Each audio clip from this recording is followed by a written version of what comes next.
And thank you all for coming to the second annual mHealth Venture Fair. My name is Howard Bird. I am the Chief Cook and Bottle Washer for Howard Bird Health Law. I'm also the founder of all of the HIMSS business programming, starting with the Health IT Venture Fair and including now the mHealth Venture Fair. And this coming March at the HIMSS annual conference, we'll be doing two programs: our annual Venture Fair and Strategic Partner Forum, and what they're calling a Health IT Angel Venture Fair, but that will really be more of an emerging business education and funding program. So I encourage everybody to sign up for those two programs. We have a lot of great information, a lot of great networking, access to partners, access to capital, which is, of course, why you're here in the first place. So welcome. Thank you for being with us. We're going to start this morning with a very small panel discussion. Andy and I will talk a little bit about raising venture capital and some of the issues that come up, the reasons why you raise capital. Think about how you do that. So Andy, if you would introduce yourself, then I'll sit down over there and we'll get started.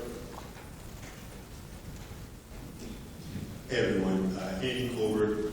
I'm a Senior Vice President at BC Ziegler & Company.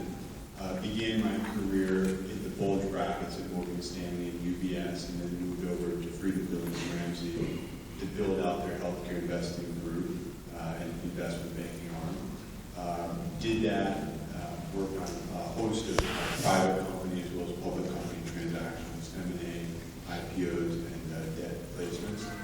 And then in 2006, moved over to Ziegler, which Ziegler's actually been around for 100 years, solely focused on healthcare, principally the debt underwriting services to hospitals and nursing homes. And so in 2006, we moved over there really to build out a healthcare merchant banking arm, to build out a full-service M&A platform as well as principal investing platform. And so we've been there for now 7 years and focusing exclusively on private companies, whether it be helping them raise capital, helping them think through joint ventures, strategic investments, and then ultimately helping maximize the exit opportunity. I'm also a mentor with the Blueprint Health Accelerator in New York City, and spend a lot of time advising young companies on helping think through access to capital and just growth and partnership initiatives. And so I can kind of go through my background in more detail as we get through the discussion. Thank you, Andy. And Andy took very seriously my approach to cell phones, iPhones, and so on. My view is this: if you get a call and somebody is more interesting, more informative, funnier than me, you need to take that call.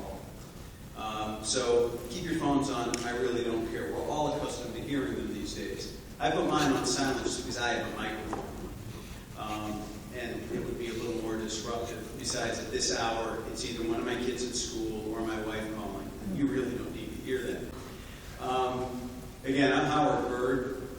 I'm a lawyer, and I lawyer. I build healthcare businesses. That's what I do. I work with emerging companies, with people who have ideas about technologies, about new ways to provide healthcare services. And together, we work to build companies that help deliver those services, deliver those technologies, starting with protecting intellectual property, corporate structure, contracts, licenses, and so on, all the way up to raising capital, and hopefully if the company is successful, either going public or a very successful exit. So what we're going to talk about this morning is how you get from here to there. Because I have to tell you, the number of times somebody has called and said, what I've got is going to revolutionize healthcare. My view is revolutions are great, but I got to eat on the way to the revolution, and so do you. So the real question is, how do you do this in the context of your lives, building business, having employees? We all sacrifice to do what we do. How do we put that in a structure that makes sense so that you can succeed on your way to revolution. So the first question, this is a venture firm. You are here because you're seeking investment, almost by definition.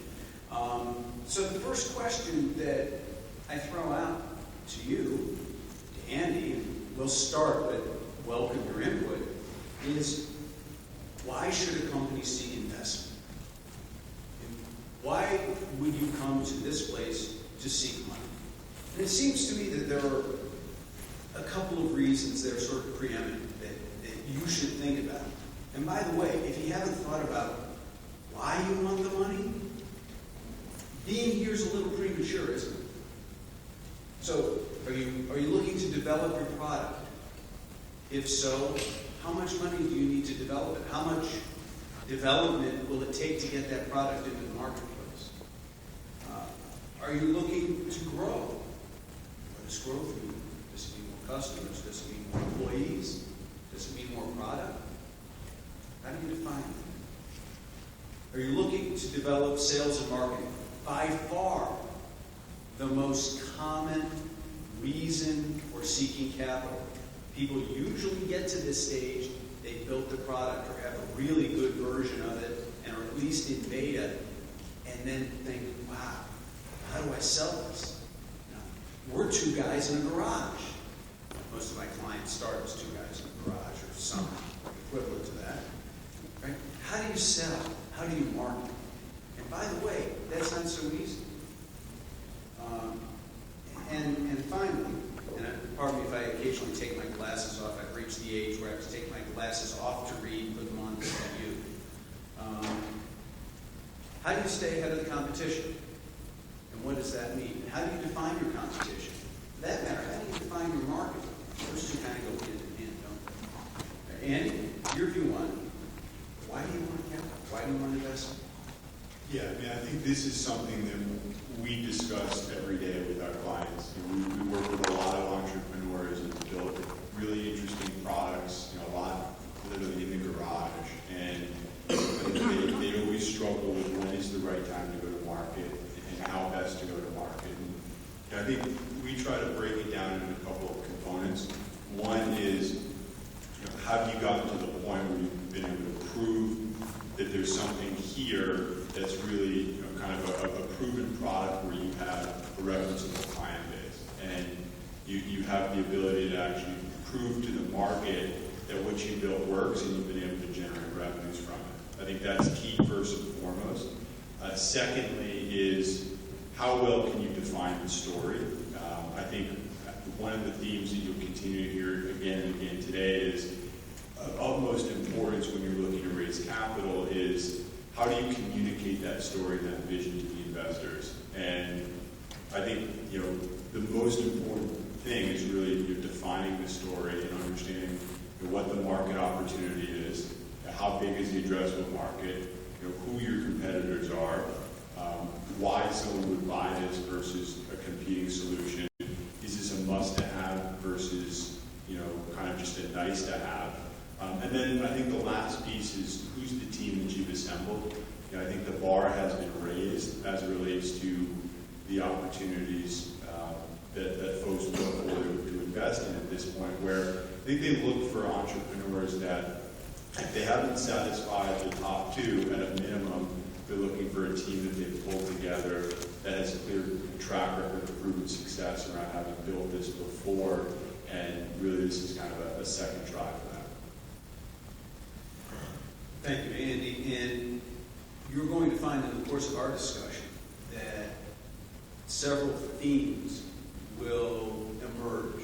We'll be repeating things because we don't have enough to say, or maybe because those themes are actually important. The second question, and there's always a tension here. When do you want to raise capital? When do you want investment?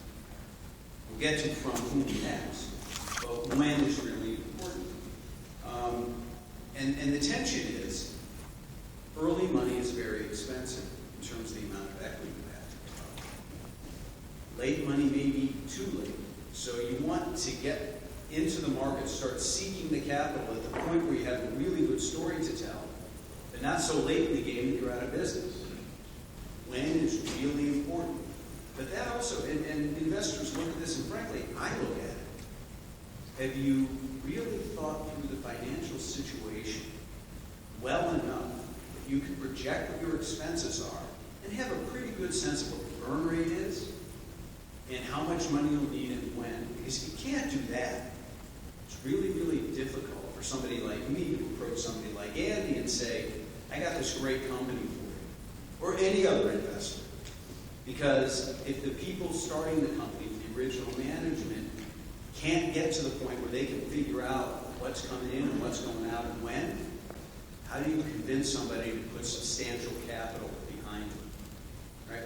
What is investment? Investment is basically it's risk. It's the earnest money of conviction.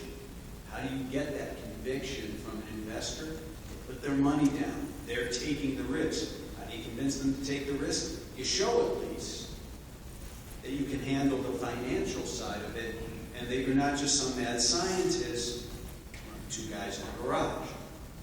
Right, Andy?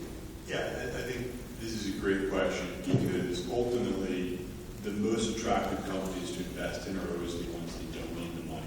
So I think it's definitely more of an art than a science in terms of constructing the business plan and the offering materials such that you can convey the need for capital as more of a growth in sales and marketing or growth in kind of scaling the business.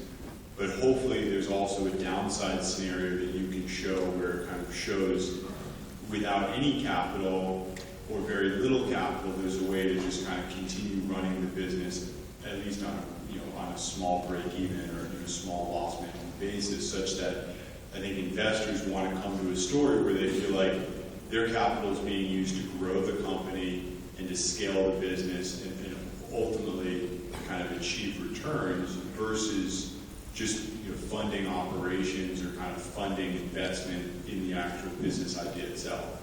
And so I think the key is really looking at the growth trajectory and almost plotting it out on a graph and kind of saying to yourself, where are we in the timeline? Because if we're still at this phase where we're still building, I think it's much more difficult to try to bring on an investor until you're at a phase where you feel like you have something that's proven and you can kind of look out and show them, whether it's contracts in hand, whether it's their key relationships with strategic partners, that you can say, listen, we just need money to execute on this business. Much easier to raise capital when you're in a position to just be executing versus building. And so I think that's the key thing that's difficult is obviously a lot of young businesses need money to build. And I think that's where perhaps maybe you start looking at different capital sources. And I think we can get into that. Yeah, which is sort of the next question. But, well, we can either talk about sources of capital or we want to talk about what investors look for. Which question do you want to start with? Maybe sources, because okay. I think it's an interesting discussion to kind of talk about at what stage in the business do you go to what sources of capital and what are the available options out there. Okay, I mean, again, there's no strict way to approach this. The best way to raise capital for your business, this is tautology, is to be successful. It's to have customers. If you have customers, you will be generating revenue, assuming your financial model and your revenue model will work. If they don't, you have lots of customers and you're not generating enough revenue, then the problem probably isn't the product and probably isn't the marketing, is it? So the best strategy for success is success. Actually getting adoption of whatever the solution is that you're offering. Why is that? Well, it works two ways. One, you have revenue coming in from the people actually using the product or have referenceable customers. Second is customers often make the best first level investors. If they really like what you're doing, often they'll put money behind it, especially in the healthcare sector. Now we have to be careful for abuse laws, STARP, and so on. I'm a health lawyer. That's what I get to advise you. But the first strategy obtaining investment, for looking for what kind of investors are out there, is to be successful with your product.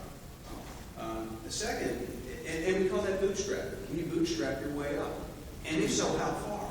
Because there may come a point where you say, yeah, I can get to 10 installations, right? 10 implementations of my solution. But to get to 20, I need additional capital. I need to expand the geographic market, right? I need somebody to do sales and marketing. I need outreach somewhere else. I need to go to the HIMSS annual conference. Should. All those things take money. So how do you get that money? What are the different ways to do it? After you bootstrap, well, how about strategic partnerships? Which raises a really interesting question that I ask every client. I'm going to ask you to think about. Do you have a solution or a component of a solution?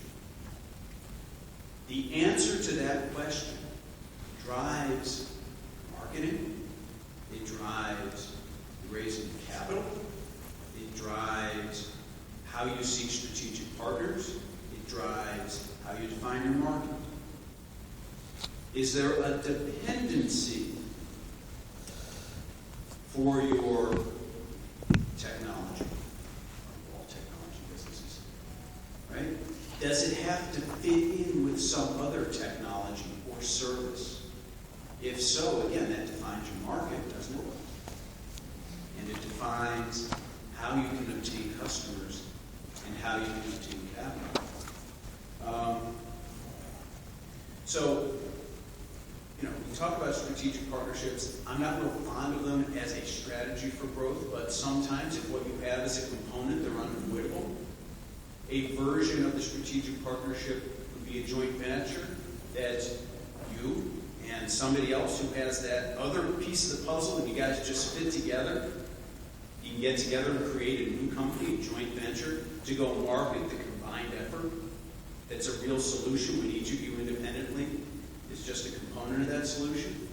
I know I'm making it sound simple. It usually isn't. Usually there's a lot of overlap and you have to figure out whether the technologies really can work together. I get all that. But we're talking at a high level here. Second, can you license what you do? Is the solution susceptible to licensing on a broad basis, to obtaining customers or licensing it to people who are going to use it as part of their offering? Again, the Intel Inside story.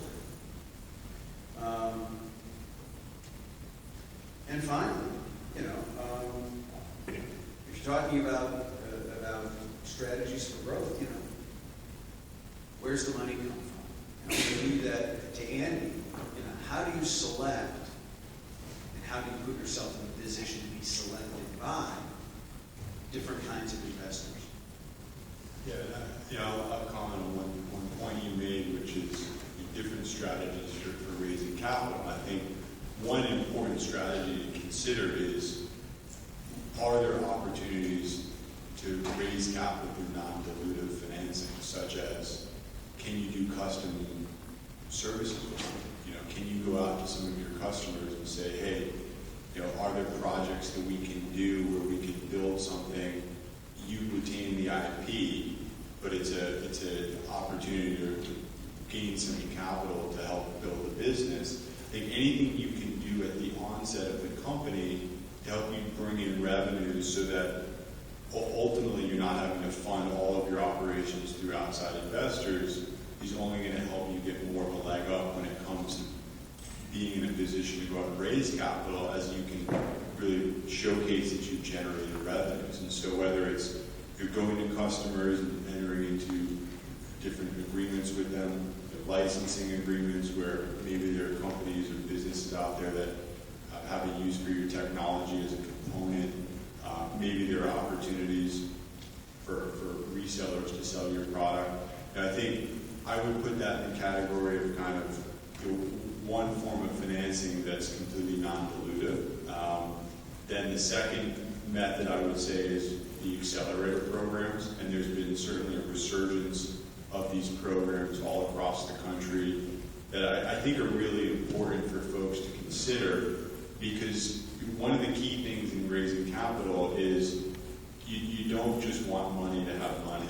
You know, I think the key is if you're going to go out and take the dilution and give up part of your business, you want to make sure that you're getting revenues and you're getting growth and you're getting contacts and you're getting new strategic direction in exchange for that capital.